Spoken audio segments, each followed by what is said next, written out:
আসসালামু আলাইকুম। Welcome back to my channel simple cooking recipe.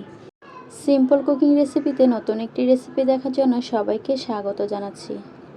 ডাল ভাজি বাঙালির প্রিয় একটা খাবার। অনেকে বলে মাছে ভাতে বাঙালি, কিন্তু যেভাবে মাছের দাম বেড়ে চলেছে তাতে মাছে ভাতে বাঙালি আর থাকে না। তাই ডাল ভাজি বা আলু ভর্তা এগুলোই আসলে বাঙালির প্রিয় খাবার। তাই আজকের পর্বে আমি শীতের ফুলকপি দিয়ে মজাদার একটি ভাজি করে দেখাবো। আজকের রেসিপি হচ্ছে ফুলকপি দিয়ে আলু ভাজি। নতুন নতুন রান্না করছেন এমন যে কেউ মজাদার এই ভাজিটা দেখে করে নিতে পারবেন, একদম পারফেক্টভাবে হবে। তো চলুন চলে যাই মূল রেসিপিতে, কিভাবে আমি ফুলকপি দিয়ে আলু ভাজি করলাম। ফুলকপি আলু ভাজি করার জন্য এখানে আমি ফুলকপি নিয়েছি একটা, মাঝারি সাইজের ফুলকপি নিয়েছি একটা। ফুলকপিগুলোকে একদম ছোট ছোট করে কেটে নিয়েছি। সাথে একটি মাঝারি সাইজের আলু নিয়েছি, আলু আমি ছোট ছোট করে কেটে নিয়েছি। সাথে নিয়েছি একটা গাজর। গাজরটা এখানে আপনারা চাইলে দিতেও পারেন, আবার নাও দিতে পারেন।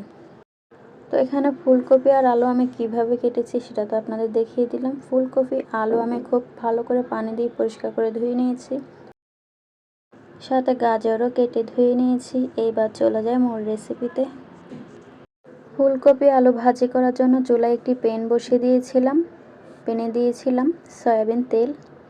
তেলটা মিডিয়াম আঁচ করে গরম করে নিয়েছি। তেল গরম হয়ে যাওয়ার পর দিয়ে দিলাম মিডিয়াম সাইজের একটা পেঁয়াজ কুচি। এইবার পেঁয়াজ কুচিটাকে আমি খুব ভালো করে নেড়েচেড়ে দিয়ে বাদামি রং করে ভেজে নেব।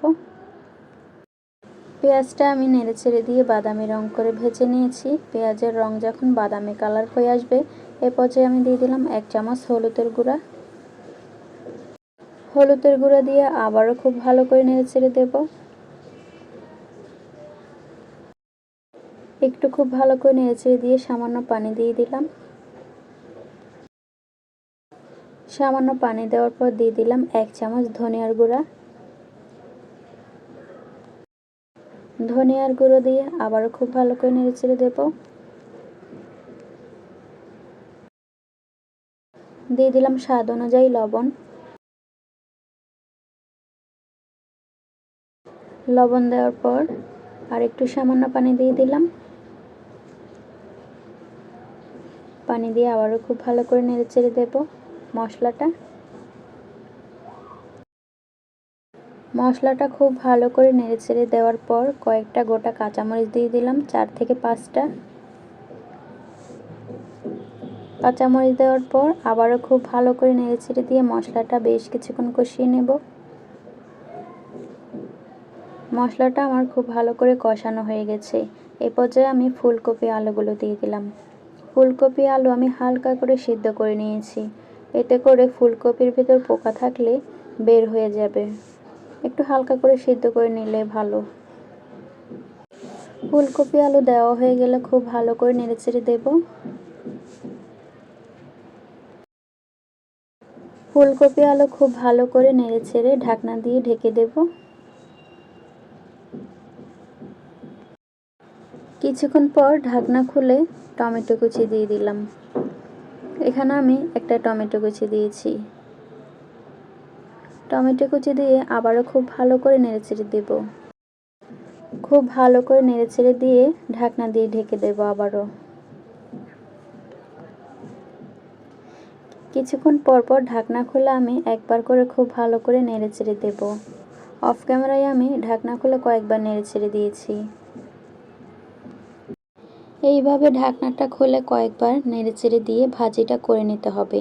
তো এখানে আমার ভাজিটা হয়ে গেছে। এখন আমি সার্ভ করে দেখিয়ে দিচ্ছি এটা কেমন হয়েছে। দেখতেই পাচ্ছেন আমি এখানে সার্ভ করে নিয়েছি। এই ভাজিটা নামিয়ে গরম গরম ভাতের সাথে পরিবেশন করবেন, সবাই খুবই পছন্দ করবে। ভাজিটা দেখে বুঝতে পারছেন আপনারা ভাজিটা কেমন হয়েছে। ভাজি তো অনেকেই করে, কিন্তু এক একজনের ভাজির স্বাদ এক এক রকম। এটা নির্ভর করে যে আপনি কিভাবে ভাজিটা করছেন। চাইলে আপনি এখানে একটু ধনেপাতা কুচি ব্যবহার করতে পারেন, যারা ধনেপাতা খেতে পছন্দ করেন। এই ফুলকপি ভাজিটা ডিমের অমলেট দিয়ে খেতে বেশ ভালো লাগবে।